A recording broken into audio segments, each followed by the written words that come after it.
الحمدللہ رب العالمین والصلاة والسلام علی سید الانبیاء والمرسلین وعلی آلہ واصحابہ اجمعین الی یوم الدین۔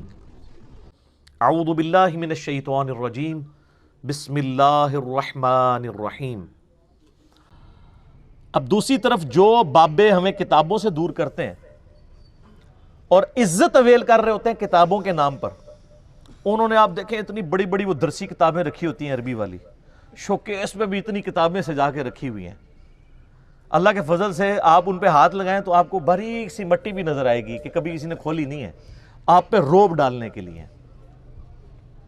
یہ روب ڈالنے والی نہیں ہے، ان کے اندر تو نوٹس بنے ہوئے ہیں۔ اور جب کوئی کتاب کی بات کرے تو کہتے ہیں جی کتابوں سے کیا ہوتا ہے، جی وہ تو قرآن میں لکھا ہوا ہے، کتابوں والے تو وہ تو گدھے پہ بھی کتابیں لا دی جائیں۔ وہ سورۃ الجمعہ کی آیت کوٹ کرتے ہیں نا، آیت نمبر 5، حالانکہ وہ ان کے بارے میں ہے۔ وہ تو اللہ تعالیٰ نے علماء یہود سے کہا ہے کہ تمہاری مثال ان گدھوں کی سی ہے کہ جس پہ کتابیں لاد دی جائیں۔ گدھا چونکہ کتاب پڑھ کے ہدایت نہیں حاصل کر سکتا، صرف بوجھ ہی اٹھائے پھرتا ہے، صرف شوکیس میں سجا کے ہی رکھتا ہے۔ تو گویا وہ علماء جو کتابوں سے استفادہ نہیں کرتے وہ گدھے ہیں، اور جو کتابوں سے استفادہ کر کے لوگوں کو کتاب اللہ کی طرف بلاتے ہیں وہ تو نبی علیہ السلام کے جانشین ہیں۔ دیکھیں کیا بات تھی اور کس طرح یہ فٹ کر دیتے ہیں۔ اسی کانٹیکسٹ میں وہ آیت بڑی اہم ہے، سورۃ النساء کی آیت نمبر 59، یا ایھا الذین آمنوا اطیعوا اللہ واطیعوا الرسول واولی الامر منکم۔ اے اہل ایمان اطاعت کرو اللہ کی اور اس کے رسول کی، اور جو تم میں حکمران ہے اس کی، لیکن حکمران کی اطاعت ایبسولوٹ نہیں ہے، وہ ریلیٹو ہے۔ فَإِن تَنَازَعْتُمْ فِي شَيْءٍ فَرُدُّوهُ إِلَى اللَّهِ وَالرَّسُولِ، اگر تمہارا تنازع کھڑا ہو جائے تو پھر اللہ اور اس کے رسول سے فیصلہ کروانا ہے۔ إِن كُنتُمْ تُؤْمِنُونَ بِاللَّهِ وَالْيَوْمِ الْآخِرِ، اگر تمہارا ایمان ہے نا اللہ پر اور قیامت کے دن اللہ سے ملاقات کرنے پر، تو اس شخص کی یہ روش ہوگی کہ وہ فیصلہ اللہ رسول سے کرائے گا۔ ذَلِكَ خَيْرٌ وَأَحْسَنُ تَأْوِيلًا، اسی میں تمہاری خیریت ہے اور اسی کا انجام بہتر ہونے والا ہے۔ کتنی دھمکی ہے۔ اچھا آج اللہ رسول سے ہم کیسے فیصلہ کروائیں گے؟ کتابوں سے۔ آج اللہ اور اس کا رسول ہمارے سامنے ایز این انسٹیٹیوشن ہے، سامنے تو نہیں ہے، ان کی تعلیمات کتابوں میں۔ تو سر پھر ہم آپ کو کیوں نہ جھنجھوڑیں کہ مرنے سے پہلے اے مسلمان کر لے اس پہ غور۔ کہیں ایسا تو نہیں ہے کہ کتابوں کا خدا اور ہے اور بابوں کا خدا اور جب تجھے پتہ چلے گی نا حقیقت کہ ایسا ہی ہے، پھر تو کہے گا نہ میں بابی، نہ میں بابی، میں ہوں مسلم علمی کتابی۔ یہ اندر سے آواز نکلے گی، یہ آخر میں جا کے نکلتی ہے۔ میں اپنے بھائیوں کو درس سے پہلے کہہ رہا تھا نا کہ حالت امن کا نعرہ جو ہے نا وہ یہ ہے کہ مرنے سے پہلے اے مسلمان کر لے اس پہ غور۔ کتابوں کا خدا اور ہے، بابوں کا خدا اور جب یہ پتہ چل جائے گا پھر تو آپ کی جنگ ہو جائے گی معاشرے سے۔ پھر آپ کو وَتَوَاصَوْا بِالْحَقِّ کی وجہ سے وَتَوَاصَوْا بِالصَّبْرِ بھی کرنا پڑے گا۔ پھر آپ کو یہ نعرہ بلند کرنا پڑے گا کہ نہ میں وابی، نہ میں بابی، میں ہوں مسلم علمی کتابی۔ یہ دونوں چیزیں کورلیٹڈ ہیں، الٹیمیٹلی اس لیول تک آپ پہنچیں گے، اور دونوں چیزیں میں کتاب اللہ سے اور سنت سے دلائل کے ساتھ ثابت کر رہا ہوں۔ اب میرے بھائیوں،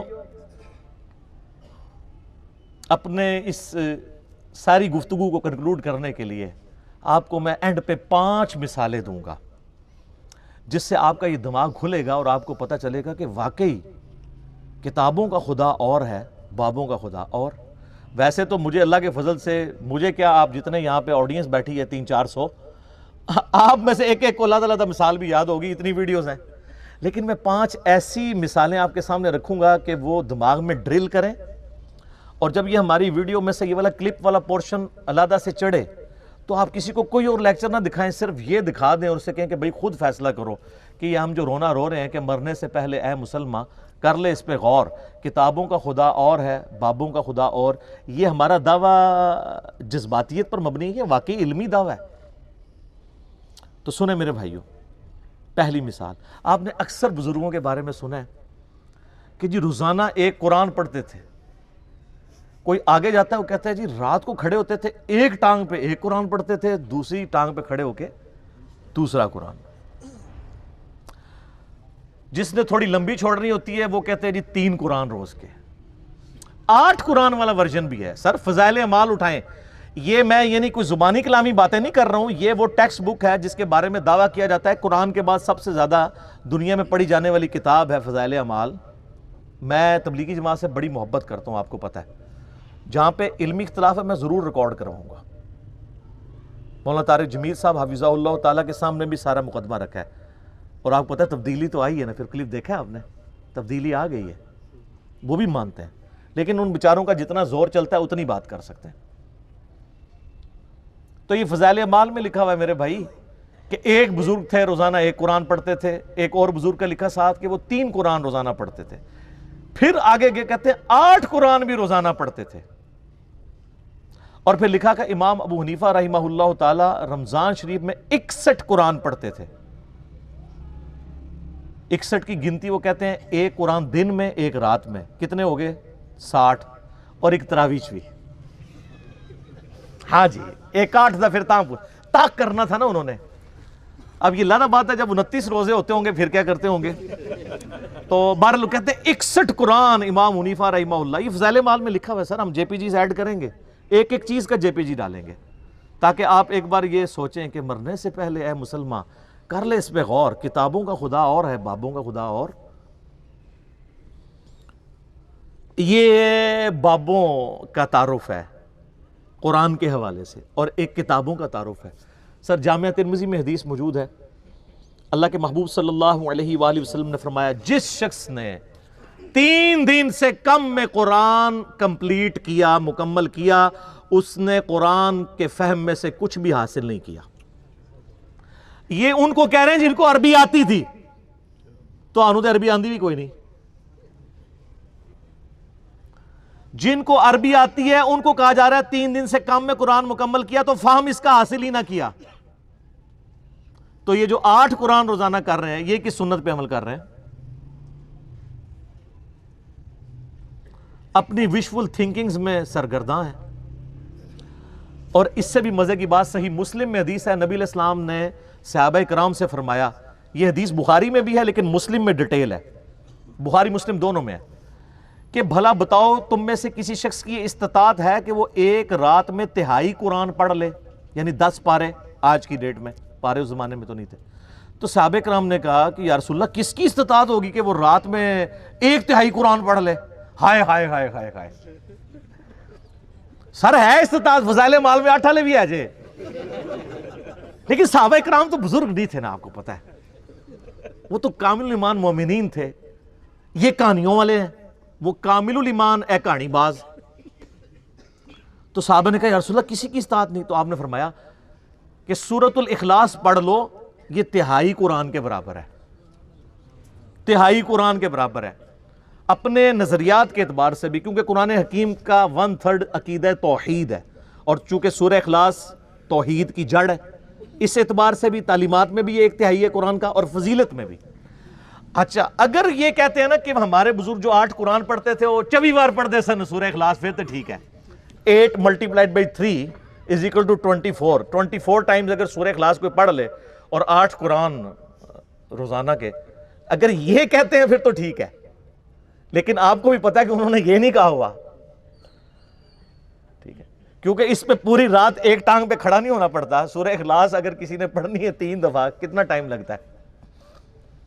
اور آپ کو ایک اوریجنل مدنی لطیفہ سناتے ہیں. یہاں پہ جیلم ہمارے شہر کے اندر تبلیغی مرکز ہے, کبھی کبھار میں زور کی نماز میں وہاں چلا جاتا ہوں. تو زور کی نماز کے بعد نا فضائل اعمال کی تعلیم ہوتی ہے. اب وہ عالم دین ہے جو وہ فضائل اعمال پڑھ کے سنا رہے ہوتے ہیں, اور سامنے مدرسے کے بچے بھی ہوتے ہیں. تو میں نے اپنے بچوں کو پابند کیا کہ تم نے بھی سن لیا کرو تعلیم نا. اب میرا ایک بچہ ماشاءاللہ 10 سال کا ہے اور ایک آلموسٹ 11 سال کا. تو یہ میں 5-6 مہینے پہلے کی بات کر رہا ہوں.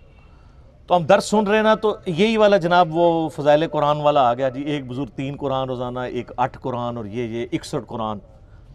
اب میں جب بیٹھا ہوا درس سن رہا نا تو میں بچوں کی طرف دیکھ رہا، میں نے کہا کہیں یہ بھی وہی تو نہیں سوچ رہے جو میں سوچ رہا ہوں.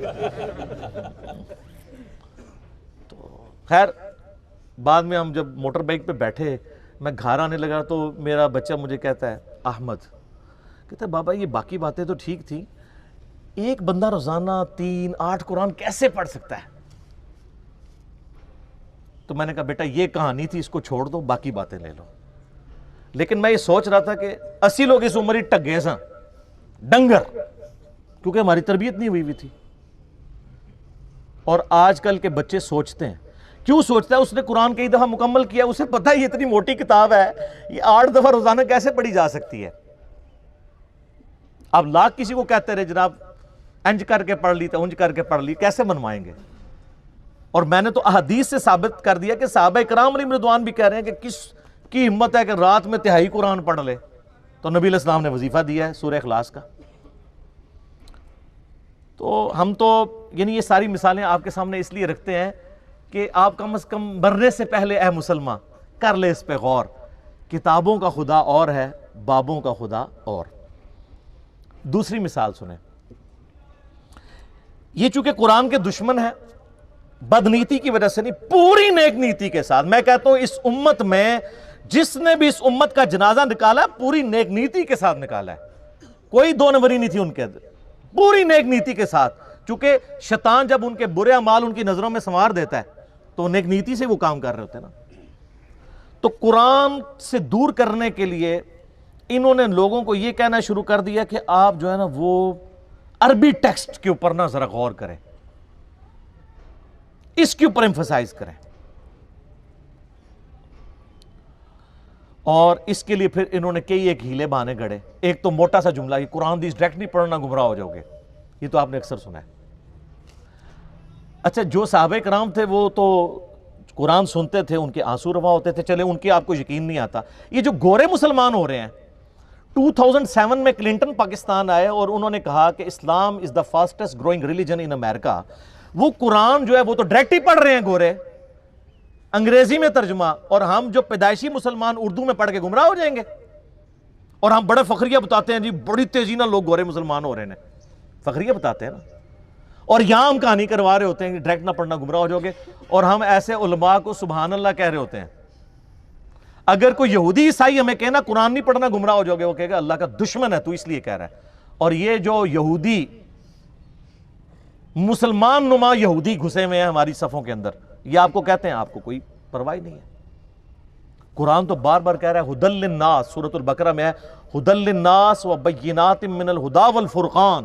یہ پوری انسانیت کے لیے ہدایت ہے، اور اس میں ہدایت کے روشن دلائل ہیں، اور یہ حق اور باطل میں تمیز کرنے والی کتاب ہے. لیکن نہیں، سورۃ القمر میں 4 دفعہ آیا وَلَقَدْ يَسَّرْنَا الْقُرْآنَ لِلذِّكْرِ فَهَلْ مِن مُدَّكِرٍ. قرآن نصیحت کے لیے ہم نے آسان کر دیا ہے کوئی نصیحت حاصل کرنے والا؟ نصیحت کے لیے. باقی اس کے سائنٹیفک فیکٹس پہ جائیں تو سر مولویوں تو سائنس آمدی بھی نہیں، سائنس دے سپیلنگ بھی نہیں آمدے. قرآن کا مقصد بھی نصیحت ہے، باقی تو آپ کا انٹرسٹ ہے جتنا مرضی، نصیحت کے لیے آسان ہے. لیکن وہ فضائل اعمال میں لکھا ہوا سر کہ جی قرآن کی تفسیر کے لیے 15 علوم چاہیے. یہ آپ کو دور کر رہے ہیں قرآن سے غیر محسوس طریقے. اور انہوں نے کہا کہ جی 14 کے تو نام گنوائے، انہوں نے کہا 14 تو آپ حاصل کر لیں گے، 15واں جو ہے وحبی ہے. وحبی کہتے ہیں جو گاڈ گفٹڈ ہو، وہ خاص لوگوں کو ہی ملتا ہے. تاکہ آپ 14 حاصل بھی کریں، کہیں گے 15واں دے کوئی نہیں نا، وہ تو وحبی ہے.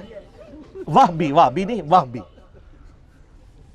کتنی دشمنی اس پہ تر رہا یہ کہ پھر باقاعدہ ایک خواب لکھا کہ امام احمد، یہ فضائل اعمال میں سر لکھا ہوا ہے کہ امام احمد بن حنبل رحمۃ اللہ علیہ نے خواب میں اللہ کی زیارت کی. جھوٹ. بازید بستامی کے بارے میں کشف المحجوب میں لکھا ہے کہ انہوں نے اللہ کی زیارت کی ڈائریکٹ. اور تذکرۃ الاولیاء میں لکھا ہے معراج کی رات انہوں نے بھی معراج کی اور اللہ کو ڈائریکٹ دیکھا. ادھر تھوڑی شرم آئی، انہوں نے ایک سٹیپ نیچے لے آئے، خواب میں دیکھا. سر یہ خواب والا پیکج موسیٰ علیہ السلام کو آفر کیوں نہیں ہوا تھا؟ سورۃ الاعراف کی آیت نمبر 143 ہے. حضرت موسیٰ علیہ السلام اللہ کے لاڈلے ترین 5 پیغمبروں میں سے ہیں، اولو العزم پیغمبروں میں سے ایک. کہنے یا اللہ تجھے دیکھنا چاہتا ہوں. اللہ نے فرمایا تو نہیں مجھے دیکھ سکتا بلکہ پہاڑ کی طرف دیکھ, اگر یہ قائم رہا تو سمجھ لینا تو بھی دیکھ سکتا ہے. اور وہ جل کر راکھ ہو گیا پہاڑ, اور موسیٰ علیہ السلام انڈائریکٹلی اس کے ایفیکٹ کی وجہ سے بے ہوش ہو گئے. لن ترانی, تو مجھے نہیں دیکھ سکتا. تو اللہ تعالیٰ کہہ سکتا تھا کہ بعد میں نے احمد بن حنبل کو خواب میں زیارت کرانی ہے, تو موسیٰ پھر خواب والا پیکج, میں کہتا ہوں آج بھی کہتا ہوں موسیٰ علیہ السلام کو خواب والا پیکج آفر ہوتا نا وہ لے لیتے.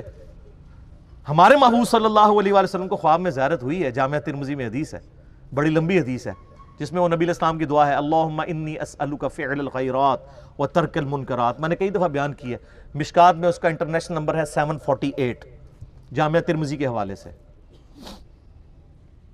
یہ پروٹوکول کسی کا نہیں ہمارے محبوب صلی اللہ علیہ وآلہ وسلم کے سوا.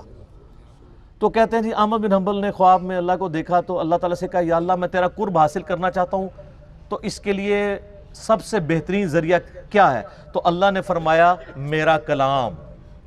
بالکل ٹھیک ہے, ہم بھی یہی کہتے ہیں, لیکن اگے کہانی شروع ہونے لگی ہے. تو احمد بن حنبل نے کہا کہ یا اللہ سمجھ کے یا بغیر سمجھ کے؟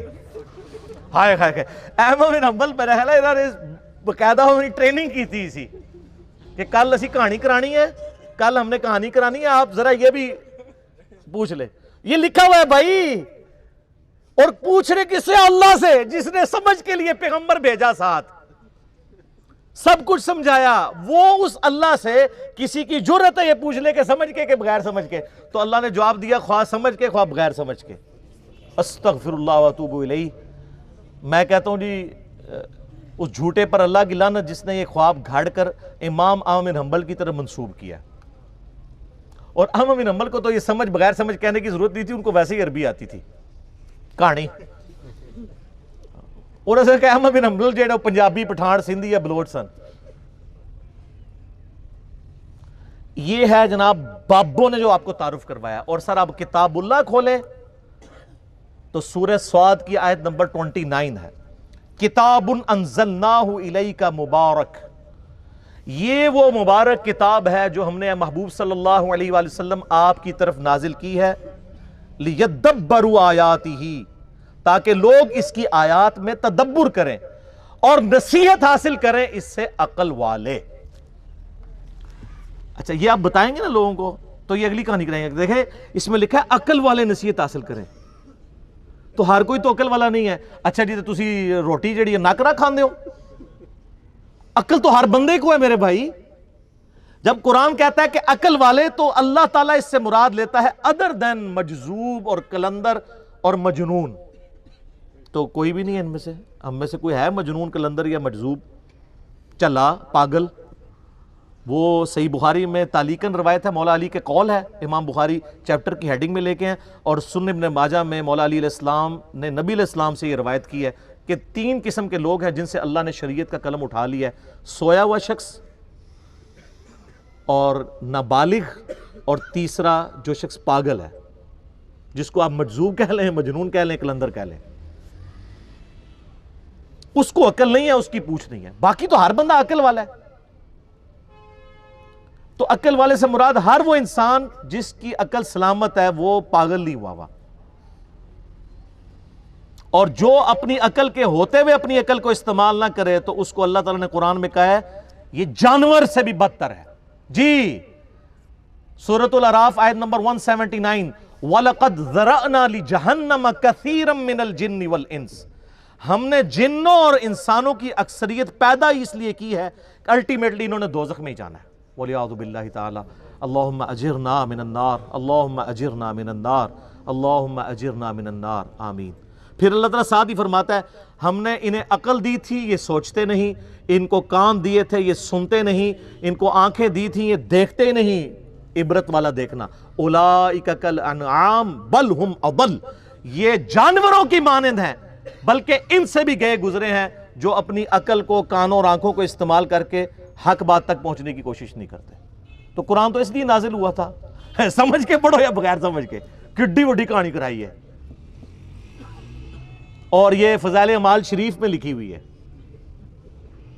چلو, اور وہ کوئی عام آدمی نہیں, باہر لکھا ہوا ہے شیخ المحدثین, استاذ العلماء, اور یہی تعلیمات ہیں جو صوفیاء نے شروع سے دی ہیں, اور ہم آپ کو رو رو کے بتا رہے ہیں کیا کہ مرنے سے پہلے اے مسلمان کر لے اس پہ غور، کتابوں کا خدا اور ہے، بابوں کا خدا اور اللہ نے ہمیں تو یعنی سمجھ کے کیا، نبی علیہ السلام کو تو اللہ تعالیٰ نے اسپیشلی حکم دیا ہے سورۃ الانعام آیت نمبر 19 میں، وَأُوحِيَ إِلَيَّ هَذَا الْقُرْآنُ لِأُنذِرَكُم بِهِ وَمَن بَلَغَ، اے نبی علیہ السلام فرما دیجئے قرآن اللہ نے مجھے اس لیے وحی کیا ہے تاکہ اس کے ذریعے میں تمہیں بھی ڈر سناؤں آخرت کا، اور جس تک اس کی دعوت پہنچ جائے اسی کتاب کے ذریعے ہدایت دے لوگوں کو۔ فضائل اعمال فضائل سنت یا کسی مولوی کی لکھی ہوئی کتاب سے نہیں، اللہ کی کتاب سے۔ پھر سورہ قاف کی آخری آیت ہے 45 نمبر، فَذَكِّرْ بِالْقُرْآنِ مَن يَخَافُ وَعِيدٍ، اے نبی علیہ السلام اس قرآن کے ذریعے آپ لوگوں کو ڈر سنائیں آخرت کا، ہر اس شخص کو جو اللہ کی دھمکی سے ڈر جائے۔ تو سر پھر ہم کیوں نہ کہیں کہ کتابوں کا دین اور ہے اور بابوں کا دین اور۔ تیسری مثال، آپ نے اکثر بریلوی اور دیوبندی بزرگان دین سے اور علماء کرام سے، میں بزرگان بے دین اور علماء کرائم کی بات نہیں کر رہا، بزرگان دین اور علماء کرام سے یہ اکثر سنا ہوگا کہ جی بزرگ روحانی طور پر دیکھے گئے ہیں جی، ہوتے ادھر ہیں، کبھی مدینہ شریف حاضری میں پہنچے ہوتے ہیں، کبھی وہ مکہ شریف پہنچے ہوتے ہیں، نماز میں غیر حاضر ہوں تو وہ کہتے ہیں جی نماز روحانی طور پہ وہاں ادا کی، اور یہ سب جگہ کہاں رہی ہیں، کہیں دعوت اسلامی کی بہاروں کے نام سے ہے اور کہیں تبلیغی جماعت کی کارگزاری کے نام سے، یہ ہر جگہ جاری ہے۔ کہتے ہیں جی وہ بزرگ ادھر تھے تو ہے ادھر تھے، روحانی طور پہ ان کو وہاں دیکھا گیا، انہوں نے وہاں نماز پڑھی۔ یہ ہے بابوں نے جو آپ کو بتایا۔ اور سر صحیح مسلم میں حدیث ہے، نبی علیہ السلام ایک چوراہے سے گزرے تو بنو سلمہ وہاں کھڑے تھے، نبی علیہ السلام نے پوچھا تم لوگ یہاں کیوں کھڑے ہو؟ ان کا یا رسول اللہ ہم بڑی دور سے اپنے گاؤں سے مسجد نبوی میں آپ کے پیچھے نماز کے لیے آتے ہیں تو تھک جاتے ہیں، بڑی مشکل سے پہنچ پاتے ہیں، جماعت پکڑنے میں مشکل ہوتی ہے، تو ہم نے ارادہ کیا ہے کہ ہم مدینہ شریف شہر کے اندر ہی شفٹ ہو جاتے ہیں تاکہ آسانی سے آپ کے پیچھے نماز پڑھ لیں۔ تو نبی علیہ السلام نے فرمایا تم جتنے قدم چل کے آتے ہو ہر قدم کے عوض تمہارے لیے نیکی لکھی جاتی ہے۔ یار صحابہ کرام کیا لوگ تھے یار، کوئی آرگومنٹ ہی نہیں کیا، کہا یا رسول اللہ ٹھیک ہے ادھر ہی رہیں گے، کسی نے نہیں کہا یا رسول اللہ تھک جائیں گے، یہ نیکیوں کے لیے کتنے حریص، اور کسی نے یہ بھی نہیں کہا کہ حضور ہمارے قدموں کی خاک سے جو خاک اڑتی ہے، ہمارے گھوڑے کے قدموں کے سم سے جو خاک اڑتی ہے، وہ جب گھوڑے کے نتھنے میں بیٹھے تو اس کے برابر بھی کوئی امت کا ولی غوث قطب ابدال نہیں ہو سکتا، تو ہمارے بعد تو بزرگان دین ہواؤں میں اڑ اڑ کے مکے اور مدینے نمازیں پڑھیں گے، تو یا رسول اللہ ٹھیک ہے ہم شفٹ نہیں ہوتے، ہم اڑ کے آ جایا کریں گے۔ اس زمانے میں کوئی نہیں اڑتا تھا، آج بھی کوئی نہیں اڑ سکتا میرے بھائی، کہانی ہے سب۔ اگر کسی کو زوم ہے نا اڑ سکتا ہے، تو سارے بزرگان دین کٹھا کہتے ہیں دنیا اولیاء اللہ سے خالی نہیں ہے، ایک ولی لے آؤ نا سر، منار پاکستان پہ چڑھاتے ہیں، لیکن ہمیں تو یقین ہے کہ وہ شہادت کے رتبے پہ پہنچیں گے، انگریز کا پیراشوٹ اس کو باندھ دیں گے، وہ چھلانگ لگائے اڑ کے بتائے، اور جب ویسے تو وہ پہلے ہی توبہ کر لے گا، اور اگر وہ چھلانگ لگائی دے شہید ہونے کے لیے تو مرنے سے پہلے ایک بٹن دبائے، اس کے بعد زمین پہ لینڈ کرتے ہی نہ اناؤنسمنٹ کرے، نہ میں وابی نہ میں بابی، میں ہوں مسلم علمی کتابی۔ سر پھر یہی ہونا چاہیے نا، کہانیاں کرائی سی ہوں توبہ بھی کرنا، اور پھر وہ اپنے مریدوں کو بھی کہے کہ مرنے سے پہلے اے مریدو کر لو اس پہ غور، میرا خدا اور تھا اور کتابوں کا خدا اور، اب میں کتابوں کے خدا کو ماننا شروع ہو گیا ہوں۔ سر یہ چھوڑ دیں، جن کو اپنے بزرگوں پہ مان ہے نا، ان کے ساتھ آپ جہاز میں فلائٹ لیں، سارے مرید کٹھے ہوں، بڑے بڑے امیر مرید ہوتے ہیں نا، کاکپٹ سے صرف پائلٹ کو نکال کے نا پیچھے لیں اور کسی ولی اللہ کو بٹھا دیں کاکپٹ میں، وہ یہ جہاز لینڈ نہیں کرا سکتا، اڑنا تو بڑی دور کی بات ہے، اس دنیا میں نہیں لینڈ کرے گا، آخرت کی زندگی میں، لیکن فائدہ کوئی نہیں نا سر، لینڈ ہوئے گا انشاءاللہ، ظاہر ہے لینڈ تو انہیں کرنا ہے جو تو فیول مکڑا ہے، وہ لادہ بات ہے کہ آپ لوگ جو ہے وہ پھونک مار کے بغیر پیٹرول کے گاڑیاں چلاتے ہیں، لیکن جہاز نہیں اڑتا بغیر پیٹرول دے۔ سب کہانیاں اتنی کہانیاں، اور لوگ صاحب وہ جی جناب نکاح ماری لوہے محفوظ پڑھ لیا، تھلے ویکھیا 7 زمیناں کراس، تیل بھی کراس او سر ایڈمن نے دریافت کیتا آ کے 200-250 سال پہلے پنسلوینیا چ۔ تو کیا کرتے رہے ہیں؟ تیل کیوں کراس؟ ہر بزرگ کو ہی تیل کراس ہو گیا سر؟ نہیں، دنیا بقدر ایفرٹ ہے، جو ایفرٹ پٹ کرے گا اسے رزلٹ ملے گا۔ وہ تخت بلقیس والا آپ میرا کلپ دیکھ لیں، تو باقی چیزیں میں نہیں بیان کرتا۔ سیکنڈ لاسٹ مثال، چوتھی، آپ کو پتہ یہ بڑی مشہور حدیث ہے بخاری اور مسلم دونوں میں،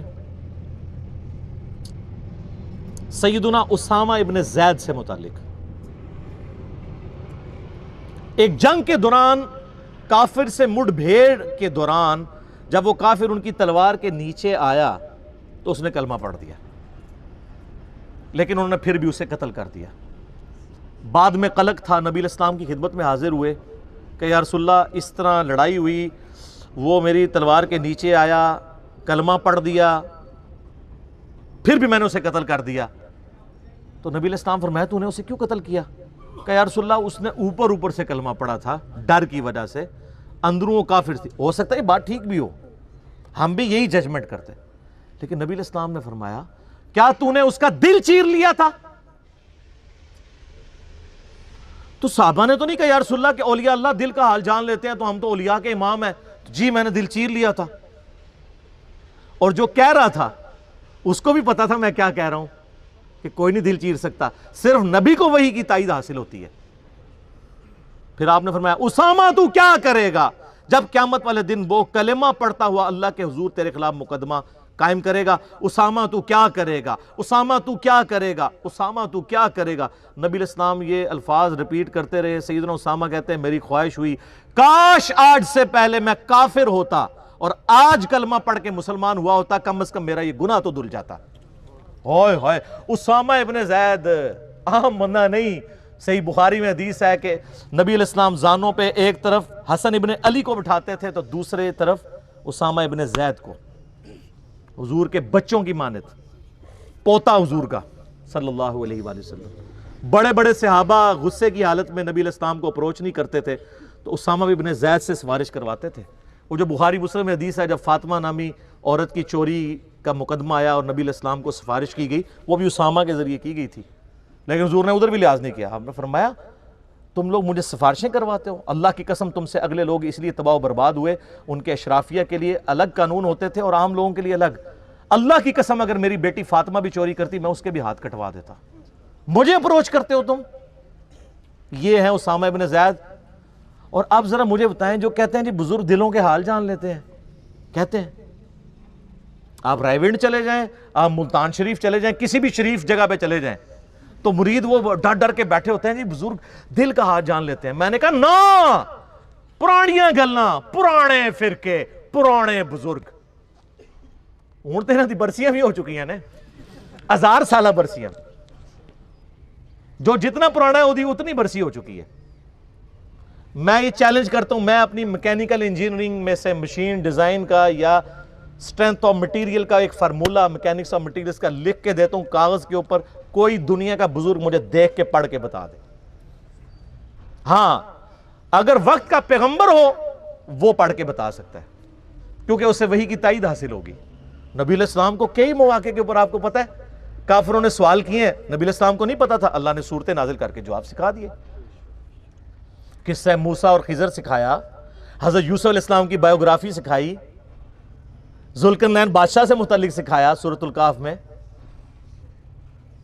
وہ ایک دیوبندی مولانا بیٹھا ہوا ہے کوئی مجہول قسم کا، اور وہ اپنے آپ کو کہتا ہے میں مفتی اعظم امریکہ ہوں۔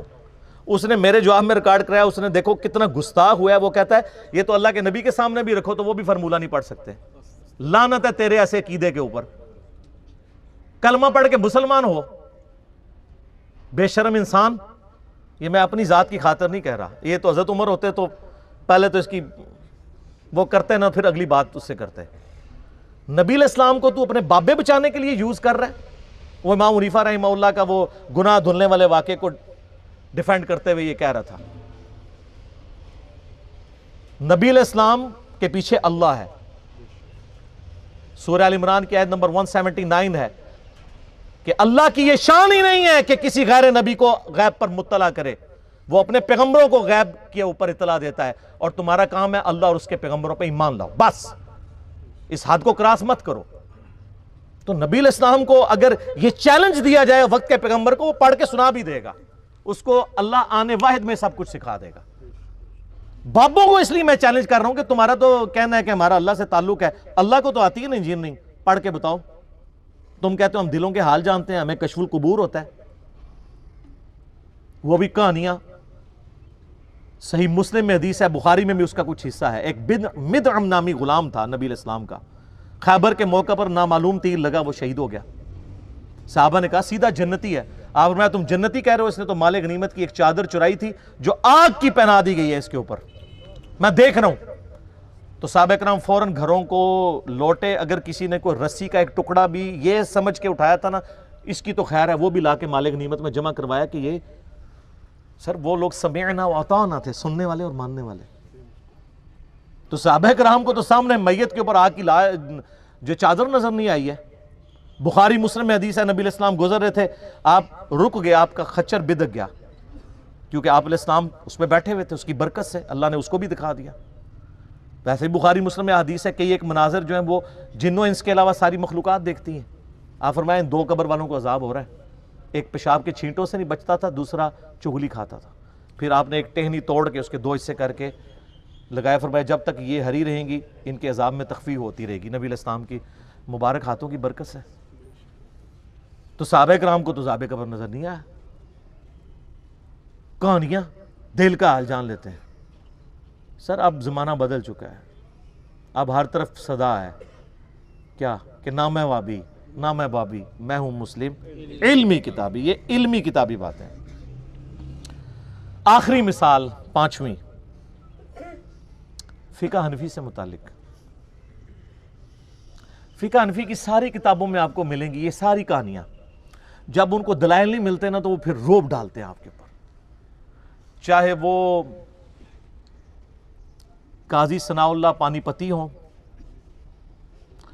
خواہ وہ صاحب در مختار ہوں، صاحب رد المختار ہوں، یہ سب لوگ یہ کہانی لکھتے آئے ہیں، اور ان کی تو کوئی حیثیت نہیں ہے۔ ان سب کے بڑے بزرگ جو ہیں شیخ احمد سرہندی المعروف مجدد الافسانی، جنہوں نے خود ہی اپنے آپ کو مجدد ڈکلیئر کیا اپنی زندگی میں، اور 1000 سال کا، کیونکہ بیچاروں کو حدیثیں تو نہیں پتہ تھی، حدیث میں تو 100 سال کا مجدد ہوتا ہے۔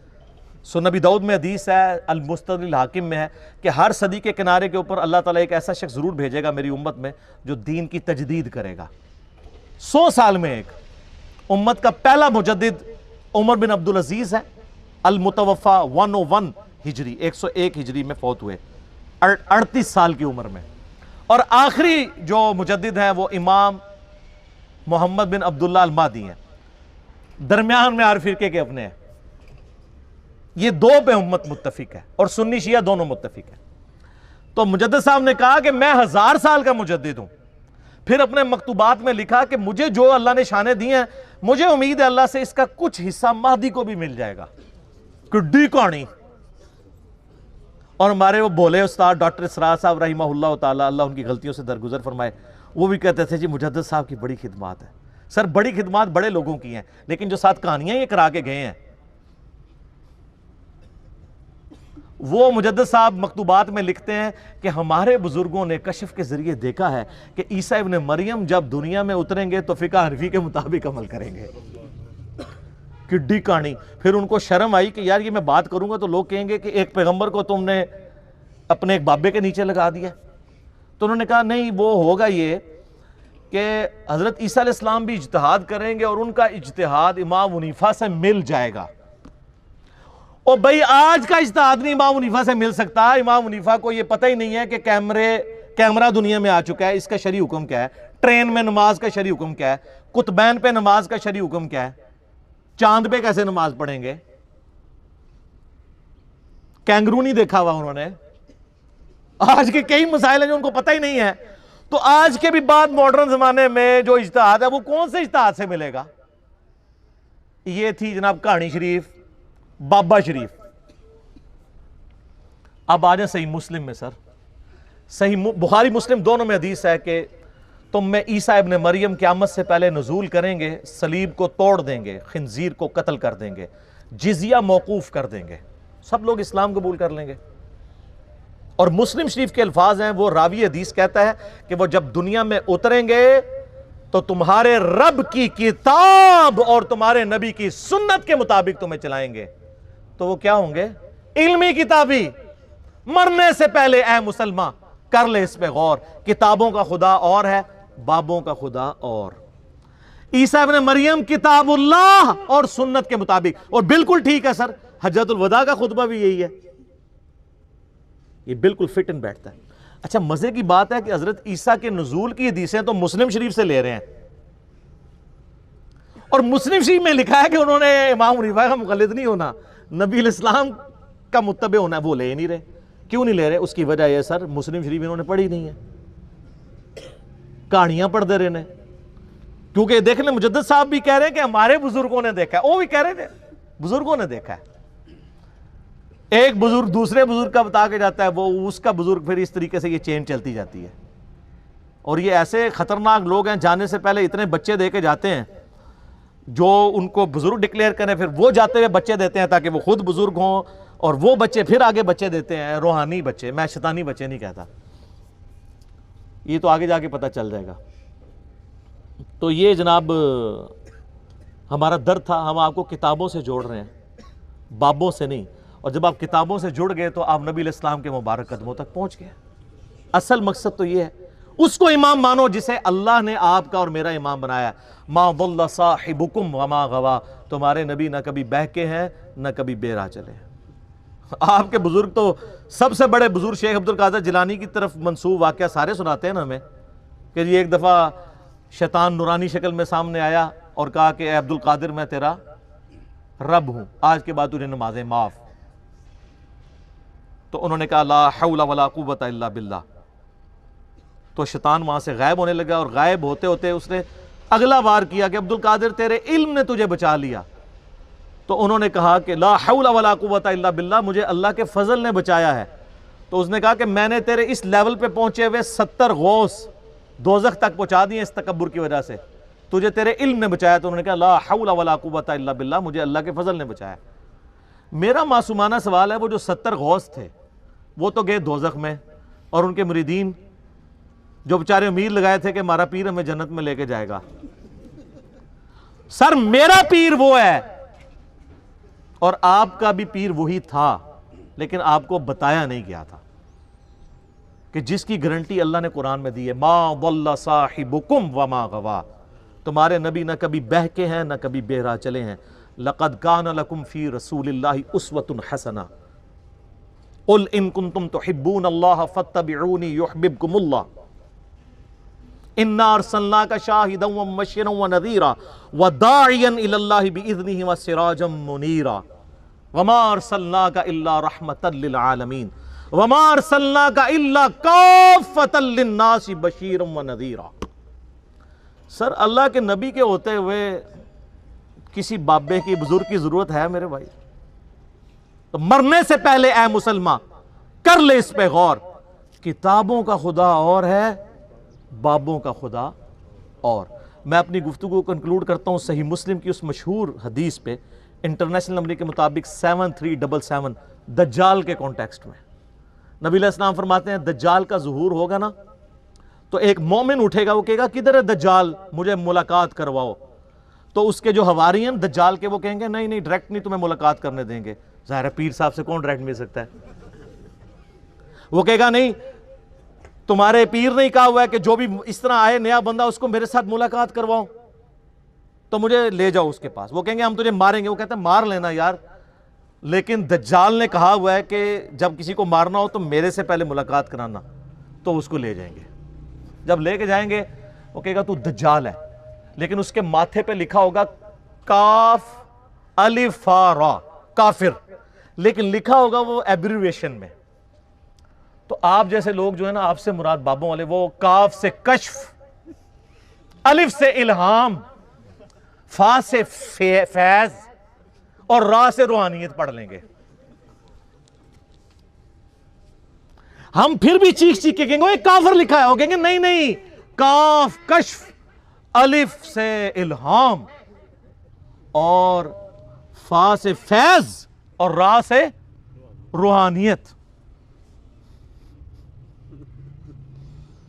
مرنے سے پہلے اے مسلمان کر لے اس پہ غور. کتابوں کا خدا اور ہے، بابوں کا خدا اور. تو صحیح مسلم کی اس حدیث میں آگے پھر آتا ہے کہ وہ شیخ کے پاس لے جائیں گے اسے، دجال کے پاس. تو وہ مومن کہے گا تو مسیح دجال ہے.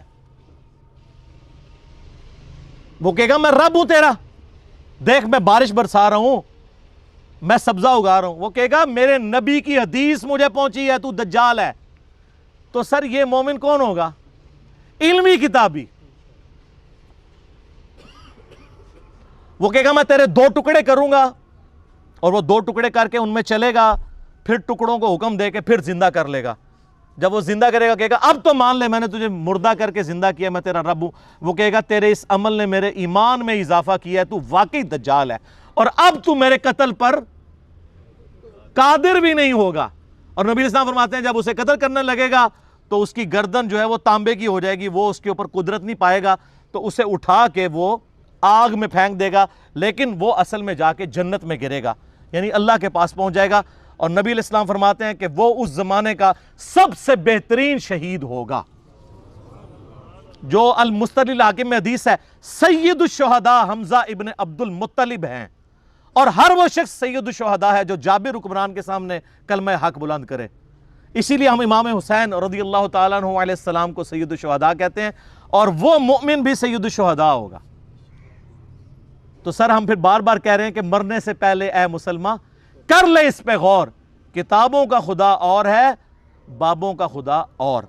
سورہ یوسف پڑھیں. حضرت یوسف علیہ السلام جو اپنے جیل کے ساتھیوں کو ترغیب دلاتے ہیں وہ یہی ہے کہ اے میرے جیل کے ساتھیوں، یہ چند نام ہیں جو تم نے رکھ لیے ہیں، اللہ نے ان کی کوئی سند نازل نہیں کی ہوئی ہے، آپ نے بھی نام رکھ لیے. یہ کہتے ہیں نا جی وہ اللہ چاہے تو بزرگ کر سکتے ہیں. یہ اللہ کا چاہنا آپ نے اور آپ کے بابوں نے ڈیسائیڈ کرنا ہے.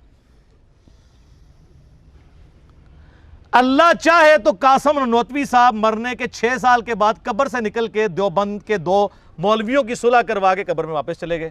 کہتے ہیں اللہ نے چاہے، آپ کو کیا مسئلہ ہے؟ ہمیں مسئلہ یہ ہے کہ جب بریلویوں کا بابا نکلتا ہے تو آپ کہتے ہیں کہانی ہے، اے دو کہانی باز ہو. ایسے کبھی نہیں ہوتا میرے بھائی. لا تبدیل لکلمات اللہ. یہ سب آپ نے کہانیاں بنائی ہیں. اللہ تعالیٰ نے قرآن حکیم میں بارہا یہ بات کی ہے وَلَا تَقُولُوا عَلَى اللَّهِ إِلَّا الْحَقِّ. مت کہو اللہ کے بارے میں کوئی بات ایسی سوائے اس کے جو حق پر مبنی ہو. ہم کہتے ہیں بابے آپ کے کیا کر رہے ہیں؟ وہ کہتے ہیں جی کعبے میں بھی کرین گر گئی تھی. تو سر اللہ نے کب کہا ہے کہ آپ بسم اللہ پڑھ کے ساکٹ میں 2 انگلیاں دے دو تو بچ جاؤ گے؟ اللہ نے تو بقدر ایفرٹ چھوڑا ہے آپ کو. یہ آپ کے بابوں کا دعویٰ تھا کہ دنیا دا نظام چلا رہے ہیں. اللہ نے تو حسین ابن علی کو بھی مظلومانہ شہید ہوتے دیکھا ہے. اللہ نے تو حجاج ابن یوسف کے ذریعے اور یزید کے ذریعے خانہ کعبے کی توہین ہوتے ہوئے دیکھی ہے. وہ ابرا کے لشکر کو ایک ہی دفعہ ہلاک کیا ہے. ایک ہی دفعہ آگ ٹھنڈی ہوئی ہے ابراہیم علیہ السلام پہ. رومن امپائر کے بیٹل فیلڈز میں کئی صحابہ کو تیل کے کڑاہوں میں زندہ جلایا گیا. اللہ نے کہیں یہ نہیں کہا میں بچاؤں گا. آخرت کی گارنٹی ہے. دنیا بقدر ایفرٹ ہے. یا آپ کو ایفرٹ پٹ کرنی پڑے گی. چلیں یہ اللہ کی بات کرتے ہیں، اچھا ہی کرتے ہیں. یہ ہمیں بتانے جاتے ہیں اللہ تو آڈا تے بابے ساڈے. ایسی بھی کہنے ہیں سر مرنے سے پہلے اے مسلمان کر لے اس پہ غور. کتابوں کا خدا اور ہے، بابوں کا خدا اور. اور جب یہ غور کر لو تو ایک دفعہ جھوم کے کہنا ہے کیا کہ نہ میں وابی نہ میں بابی، میں ہوں مسلم علمی کتابی. اللہ تعالیٰ سے دعا ہے جو حق بات میں نے کہی اللہ تعالیٰ ہمارے دلوں میں راسخ فرمائے. اگر جس بات میں میرے منہ سے کوئی غلط بات نکل گئی اللہ تعالیٰ ہمارے دلوں سے محو کر دے، ہمیں معاف بھی کر دے. کتاب و سنت کی دعوت ہمیں دوسرے مسلمان بھائیوں تک پہنچانے کی توفیق عطا فرمائے. اللہم صلی علی محمد وعلی آل محمد کما صلیت علی ابراہیم وعلی آل ابراہیم انک حمید مجید.